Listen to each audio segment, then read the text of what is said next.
What are the steps that a candidate should take to prepare to nail that interview?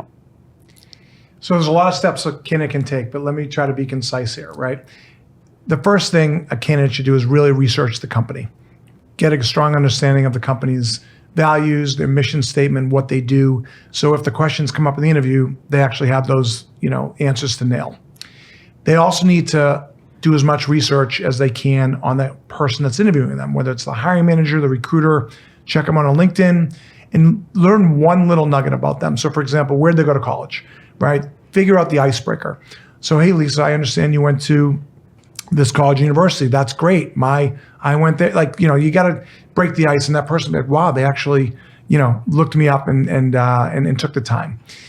The other thing you want to do is, if you have the time, and it's really important, do a mock interview or do a couple of mock interviews, right?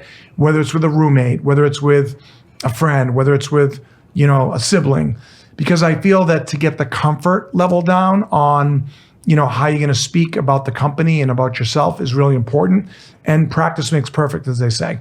And the fourth thing I would say, in preparation for an interview is really understand what the behavioral questions will be relative to the role that you're going for, right? So they're going to ask you about certain things about your background or your resume, but they're going to put you in a situation. They're going to say, how would you, react to XYZ if this was presented to you? And you have to be able to very quickly on your feet give them an answer that will resonate and not sound like you just kind of made it up on the fly.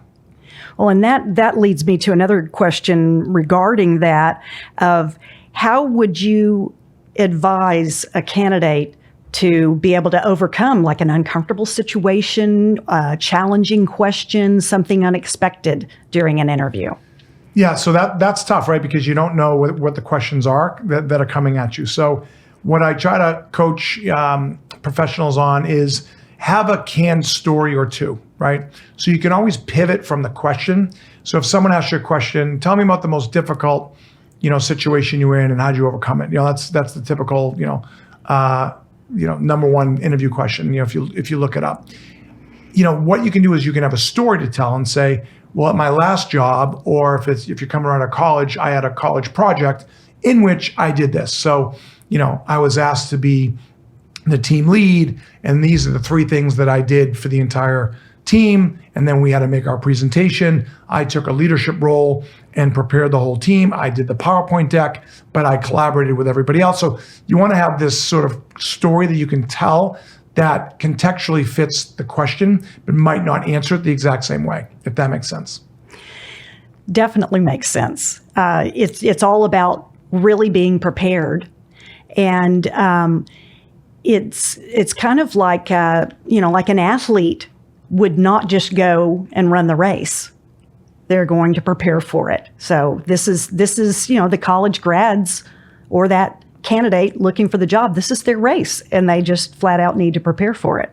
Absolutely. Yeah. You have to train, you have to practice. And again, you don't want to go into an interview not having the research or the preparation around, who you're speaking to or what the company's goals are, mission statement. And you should be able to weave in some of those stories. The other thing that I coach a lot of these candidates on, or I've written in my book, is, just do some research on a recent article or the stock price, or if it's a publicly traded company or something that the company's done. Maybe the company's done something philanthropic, or they've done a team, session somewhere. And if you drop that and you say, I'd love to be part of that, or those are some of the values that I'd love to be part of as part of this organization, it really will show that you've done, kind of your homework around the company, their culture, and what they stand for.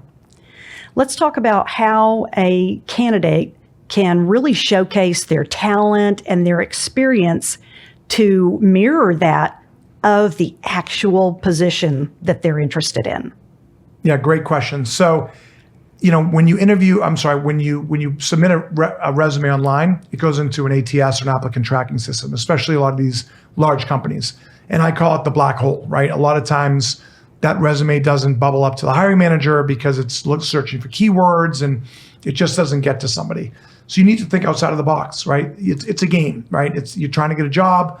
And what I say to people is be different, right? Steve Jobs just way back when said be different. And the way to do that is in a couple ways. One is I coach some of my young professionals on maybe build a website, a personal website. So a showcase or your own personal portfolio, right? So you can actually pre the interview, if you had an online showcase, whether it's a video, whether it's some of your college projects, whether it's your online resume, whether it's a video talking about what your values are, why you want to work somewhere. I love that because not a lot of students or young professionals do that. So that's different, right? You can say, and then when you leave the interview, you can say, here's my business card and here's my URL or here's my website. The other thing that I like to talk about is have a project or something that, you can talk about that really shows collaboration, shows impact, right? It could be something that you're doing philanthropically. It could be something that you did in college. It could be, a special project that you do with your family. But it shows, sort of, it gives the hiring manager the ability to get behind the curtains a little bit on sort of how somebody might work or operate. Let's talk about body language and nonverbal communication and the positive or negative effect that can have during an interview. Yeah, again, another great question, Lisa. So one of the things I talk about, and it seems like mother and apple pie, but it's hygiene, right? You have to prepare for the interview, right? So whether that means, it sounds funny, but brush your teeth, put some makeup on, comb your hair. You have to look professional. You don't have to wear a suit, but you have to have a professional, persona as your own, as yourself, whether it's on a Zoom interview or whether it's in person. Eye contact is critical, right? Again, sounds easy to do. It's not easy, right? So that's where the mock interview comes in. That's where the practice comes in, to look someone right in the eye, to have that firm handshake if it's a face-to-face interview. A lot of those things go a long way. But if you're not confident and you don't advocate for yourself and you don't really come across as, having the, the confidence, I'll go back to that word, to talk about yourself and the value you bring to the company, you most likely won't make it to the next interview. Well, and that is so true, because if you are not confident in yourself, why should they be? And that is going to come through. So how can candidates effectively follow up after the interview? Right. So again, going back to the simple, old school, I call it, thank you letter, right? Or thank you email. If somebody doesn't write a thank you, email within, I'd say, a half a day or minimally a full day, forget about it. Like, you have to have that personal, outreach back to that person, thanking them for their time, whether it's one person or two people. Absolutely table stakes to do that. The next thing that I see really work is you can actually send a follow-up video. It's different. It's a little out of the box, but if you take a selfie video, all these young professionals, again, are on, TikTok or all these other social media platforms, Reels, and they love doing videos. Why not send a video thank you and say, hi, I'm Lisa Hart, or I'm Mark Zides. Thank you so much for the time. I'm really interested in this role.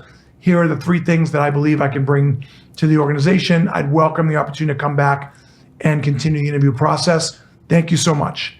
I mean, I think a hiring manager or a recruiter would be like, wow, this person took the time to do it, because we're in the video age, right? Everyone wants to see that quick 30-second video, whether it's a funny video on TikTok or Instagram or it's somewhere else. So I think that's different. It's not for everybody. Don't get me wrong, but at a minimum, it's a thank you note. And then it's, if you don't hear back from the person in a couple of days, it's a follow-up email. Hey, I'm really interested. What can I do to keep myself involved in the process? Great tips. Really, really about standing out.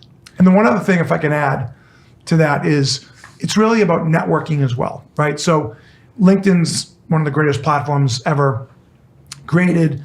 And as part of your research or as part of going for the role, if you could identify people that you might know or people that are in your network might know. So an alumni, someone you used to work for or work with, someone your mom or dad or cousin used to work with happens to be at this company.